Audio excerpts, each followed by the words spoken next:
ഇപ്പോൾ കെ സുരേന്ദ്രൻ മാധ്യമങ്ങളോട് സംസാരിക്കുന്നു. തത്സമയം 3 മണിക്ക് ഇടയിൽ നാമനിർദ്ദേശ പത്രികകൾ സ്വീകരിക്കും. 4 മണിക്ക് സ്ക്രൂട്ടിനിയാണ്. നാളെയാണ് ഒഫീഷ്യലായിട്ടുള്ള സംസ്ഥാന അധ്യക്ഷൻ്റെ പ്രഖ്യാപനവും മറ്റും നടക്കുന്നത്. നാളെ വിപുലമായിട്ടുള്ള സംസ്ഥാന പ്രതിനിധി സമ്മേളനം വിളിച്ചിട്ടുണ്ട്. ഭാരതീയ ജനതാ പാർട്ടി മാത്രമാണ് ഇത്തരത്തിൽ സമയാസമയങ്ങളിൽ കൃത്യമായ ഇടവേളകളിൽ പാർട്ടിയുടെ ബൂത്ത് തലം മുതൽ അഖിലേന്ത്യാ തലം വരെയുള്ള പുനഃസംഘടന പൂർത്തിയാക്കുന്നത്. ഈ പ്രാവശ്യം കേരളത്തിൻ്റെ ഒരു പ്രത്യേകത, ഏറ്റവും ആദ്യം,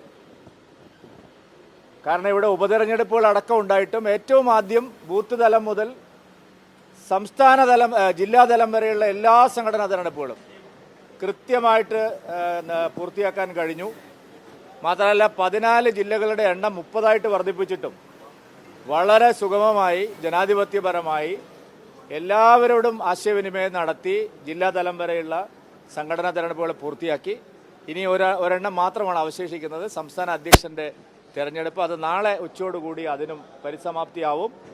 അതുകൊണ്ട് കേരളത്തിൽ ഇത്രയും സിസ്റ്റമാറ്റിക്കായിട്ട് ഇത്രയും പ്രവർത്തകരെ, ലക്ഷക്കണക്കിന് പ്രവർത്തകരെ ഇൻവോൾവ് ചെയ്യിപ്പിച്ചുകൊണ്ട് ഒരു പ്രോസസ്സ് നടത്തിയത് ഞങ്ങൾ മാത്രമാണ്. കോൺഗ്രസിലെല്ലാം നോമിനേഷൻസാണ്, CPM-ലാണെങ്കിൽ എല്ലാം ഒരു പാനൽ അവതരണമാണ്. ഞങ്ങളെ സംബന്ധിച്ചിടത്തോളം വിശദമായിട്ടുള്ള ചർച്ചകൾ നടത്തി നാമനിർദ്ദേശ പത്രികകൾ സ്വീകരിച്ച് ബൂത്ത് തലം മുതൽ അഖിലേന്ത്യാ തലം വരെ സംഘടനാ തെരഞ്ഞെടുപ്പ് പൂർത്തിയാക്കുന്ന ഒരു പാർട്ടിയാണ്. ഒരു കാര്യം പറഞ്ഞാൽ നോമിനേഷൻ കൊടുക്കുന്നുണ്ടോ? അല്ല, എത്ര പേർക്ക് വേണമെങ്കിലും നോമിനേഷൻ കൊടുക്കാം. ഞങ്ങളെ പാർട്ടിക്കകത്ത് പ്രസിഡന്റിനെയും 30 നാഷണൽ കൗൺസിൽ അംഗങ്ങളെയും തിരഞ്ഞെടുക്കാനുള്ള സംഘടനാ തെരഞ്ഞെടുപ്പിൻ്റെ പ്രോസസ്സാണ്. അതിലിടപെടാൻ എനിക്ക് അവകാശമില്ല.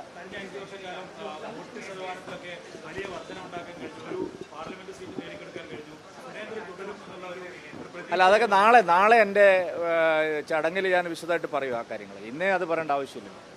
അതുകൊണ്ട് സംഘടനാ തെരഞ്ഞെടുപ്പ് പൂർത്തിയായതിനു ശേഷം വിശദമായിട്ട് നാളത്തെ യോഗത്തിൽ പുതിയ പ്രസിഡന്റും പഴയ പ്രസിഡന്റും നാളത്തെ യോഗത്തിൽ സംസാരിക്കും.